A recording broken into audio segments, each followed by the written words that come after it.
Hi ಸ್ನೇಹಿತರೆ, ಮುತ್ತಮ್ಮ ಕನ್ನಡ ಚಾನಲ್ಗೆ ಎಲ್ಲರಿಗೂ ಸ್ವಾಗತ. ಇವತ್ತಿನ ರೆಸಿಪಿ ಏನಪ್ಪ ಅಂದರೆ ಸೋರೆಕಾಯಿ ಕರಿ ಯಾವ ರೀತಿ ಮಾಡ್ಕೊಳೋದಂತ ತೋರಿಸ್ಕೊಡ್ತಾ ಇದ್ದೀನಿ. ಅದಕ್ಕೂ ಮುಂಚೆ ನೀವೇನು ಮಾಡಬೇಕು, ನನ್ನ ಚಾನಲ್ಗೆ ಒಂದು ಲೈಕ್ ಕೊಡಿ, ಪಕ್ಕದಲ್ಲಿಂತ ಬೆಲ್ ಬಟನ್ ಪ್ರೆಸ್ ಮಾಡಿ, ಎಲ್ಲರಿಗೂ ಶೇರ್ ಮಾಡಿ. ನಾನು ಹಾಕೋ ಮೊದಲನೇ ವಿಡಿಯೋ ನಿಮ್ಗೆ ಬರುತ್ತೆ ನೋಡಿ. ಸೂಪರಾಗಿ ರೆಡಿಯಾಗಿದೆ, ನೋಡ್ತಾ ಇದ್ದರೆ ತಿನ್ನಬೇಕು ಅನಿಸ್ತಾ ಇದೆ. ಇದಕ್ಕೆ ಏನೇನು ಹಾಕ್ಕೋತೀನಿ, ಹೇಗೆ ಮಾಡ್ತೀನಿ ಅಂತ ತೋರಿಸ್ಕೊಡ್ತೀನಿ ನೋಡಿ. ನಾನು ಸೋರೆಕಾಯಿ ತೊಗೊಂಡು ನೀಟಾಗಿ ತೊಳ್ಕೊಂಡು, ಒಂದು ಅರ್ಧ ಕೆ.ಜಿಗಿನ ಸ್ವಲ್ಪ ಜಾಸ್ತಿ ಇರ್ಬೋದು, ಎಳೆ ಸೋರೆಕಾಯಿ. ಇದನ್ನು ನೀಟಾಗಿ ಸೆಂಟ್ರಿಗೆ ಕಟ್ ಮಾಡಿಕೊಂಡು ಸಣ್ಣ ಸಣ್ಣ ನಿಮ್ಗೆ ಯಾವ ಸೈಜ್ ಬೇಕೋ ಆ ಸೈಜು, ನಾವು ತರಕಾರಿ ಯಾವ ರೀತಿ ಕಟ್ ಮಾಡ್ಕೊಳ್ತೀರೋ ಅದೇ ರೀತಿ ಕಟ್ ಮಾಡ್ಕೊಳ್ಳಿ. ಎಳೆದು ಇರೋದ್ರಿಂದ ಅದ್ರ ಒಳಗಡೆ ಆ ಗೂಡು ಒಂಚೂರೇ ನಾನು ತೆಗಿತಾರೆ, ಅದ್ರ ಒಳಗಡೆ ಇರೋದು ಸ್ವಲ್ಪ ಸ್ವಲ್ಪ ತಕ್ಕೋತಾ ಇದ್ದೀನಿ. ಎಳೆದಿರೋದ್ರಿಂದ ಅದು ನಾವು ಪೂರ್ತಿ ಏನು ತೆಗಿಯೋಷ್ಟಿಲ್ಲ, ಯಾಕಂದರೆ ಬೀಜ ಬಲ್ತಿಲ್ಲ ಎಳೆದು. ಅದಕ್ಕೋಸ್ಕರ ಸಣ್ಣ ಸಣ್ಣ ನಿಮ್ಗೆ ಯಾವ ಸೈಜ್ ಬೇಕೋ ಆ ಸೈಜ್ ಕಟ್ ಮಾಡ್ಕೊಳ್ಳಿ. ನಾನಂತೂ ಒಂಚೂರು ದಪ್ಪನೇ ಕಟ್ ಮಾಡ್ಕೊತೀನಿ, ಯಾಕಂದರೆ ಅದು ದವಡೆಗೆ ಹಾಕ್ಕೊಂಡು ಅಗದು ತಿಂತಾಯಿದ್ರೆ ತುಂಬ ರುಚಿಯಾಗಿರುತ್ತೆ. ಅದಕ್ಕೆ ನಾನು ಸ್ವಲ್ಪ ತರಕಾರಿಗಳು ಸ್ವಲ್ಪ ದಪ್ಪನೇ ಕಟ್ ಮಾಡ್ಕೊತೀನಿ ನೋಡಿ. ಎಲ್ಲ ಸಣ್ಣ ಸಣ್ಣ ಕಟ್ ಮಾಡಿದ್ದಾಯಿತು. ಇದನ್ನ ಈಗ ನಾನು ಸಪ್ರೇಟಾಗಿ ಇಟ್ಬಿಟ್ಟು ಈಗ ಗ್ಯಾಸ್ ಅಂಟಿಸ್ಕೊಂಡು ಬಾಣಲಿಗೆ ಇಟ್ಕೊತಾ ಇದ್ದೀನಿ. ಬಾಣಲಿ ಇಟ್ಕೊಂಡು ಈಗ ಅದಕ್ಕೆ ನಾನೊಂದು 3-4 ಸ್ಪೂನಷ್ಟು ಸಾರಿನ ಎಣ್ಣೆ ಸೇರಿಸ್ಕೊತಾ ಇದ್ದೀನಿ. ಅದ್ರ ಜೊತೆಗೆ ಒಗ್ಗರಣೆಗೆ ಸ್ವಲ್ಪ ಸಾಸಿವೆ, 1 ಸ್ಪೂನಷ್ಟು ಕಡಲೆಬೇಳೆ, 1 ಸ್ಪೂನಷ್ಟು ಉದ್ದಿನಬೇಳೆ, ಒಂದು 2 ರೆಕ್ಕೆಯಷ್ಟು ಕರಿಬೇವು ಒಗ್ಗರಣೆಗೆ.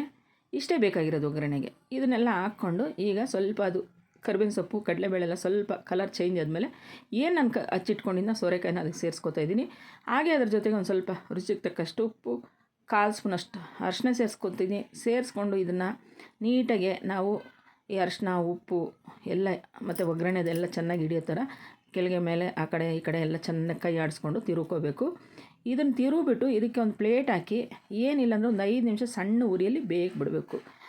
ಇದು ಏನಂದರೆ ಸೋರೆಕಾಯಿ ಇವಾಗ ಬೇಸಿಗೆ ಇರೋದ್ರಿಂದ ಮಕ್ಕಳೆಲ್ಲ ಬಿಸಿಲಲ್ಲಿ ಆಡ್ಬರ್ತಾರೆ, ಮತ್ತು ಬಾಡಿ ಹೀಟು, ಈ ನೀರಿನಂಶ ತರಕಾರಿಗಳು ತಂದು ಮಾಡಿ ತಿನ್ನೋದ್ರಿಂದ ನಮ್ಮ ಆರೋಗ್ಯಕ್ಕೆ ತುಂಬಾ ಒಳ್ಳೆಯದು, ದೇಹಕ್ಕೂ ತಂಪು. ಈಗ ನಾನೆಲ್ಲ ತಿರುವಿದ್ದಾಯಿತು. ಈಗ ಇದನ್ನ ಏನು ಮಾಡ್ತಾಯಿದ್ದೀನಿ ಅಂದರೆ ಒಂದು 5 ನಿಮಿಷ ಸಣ್ಣ ಉರಿಯಲ್ಲಿ ಪ್ಲೇಟ್ ಹಾಕಿ ಮುಚ್ತಾ ಇದ್ದೀನಿ. 5 ನಿಮಿಷ ಬೇಯಬೇಕು.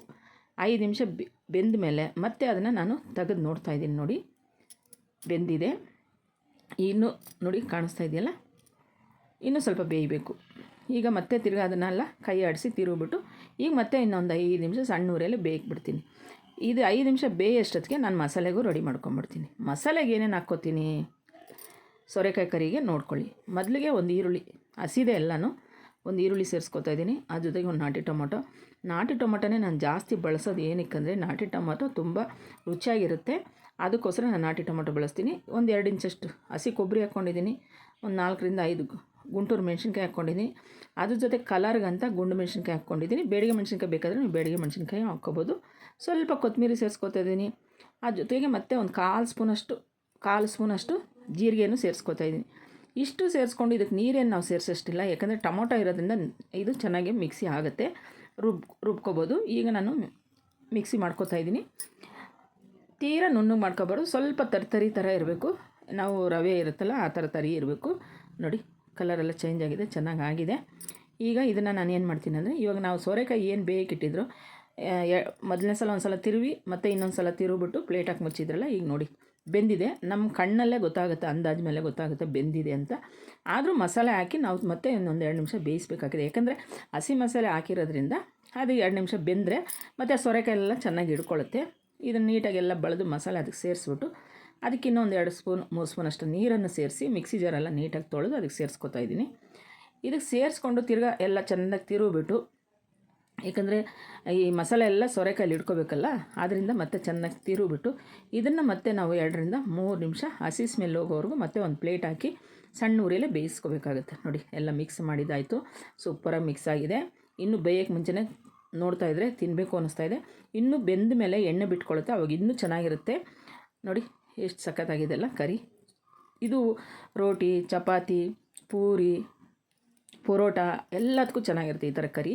ಈಗ ಮತ್ತೆ ನಾನು ಒಂದು 3 ನಿಮಿಷ ಸಣ್ಣ ಉರಿಯಲ್ಲಿ ಬೇಯಕ್ಕೆ ಬಿಟ್ಟಿದ್ದೀನಿ ನೋಡಿ. ನಿಮಗೆ ಗೊತ್ತಾಗ್ತಾ ಇದೆಯಾ, ಸುತ್ತು ಎಣ್ಣೆ ಬಿಟ್ಕೊಂಡಿದೆ. ಸೂಪರಾಗಿ ಸೋರೆಕಾಯಿ ಕರಿ ರೆಡಿಯಾಗಿದೆ.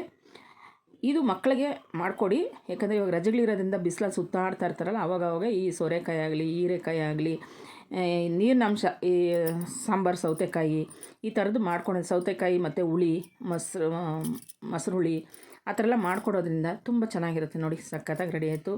ಖಂಡಿತ ಒಂದು ಸಲ ಮನೇಲಿ ನೀವು ಟ್ರೈ ಮಾಡಿ ನೋಡಿ, ಮತ್ತೆ ಮಾಡ್ಕೋತೀರಾ ಈ ಥರ ಕರಿನ. ಸೂಪರಾಗಿ ಬಂದಿದೆ, ಸಖತ್ತಾಗಿದೆ. ನೋಡ್ತಾ ಇದ್ದರೆ ತಿನ್ನಬೇಕು ಅನ್ನಿಸ್ತಾ ಇದೆ. ಈ ವಿಡಿಯೋ ನೀವು ನೋಡಿ ಲೈಕ್ ಮಾಡಿ. Thank you friend.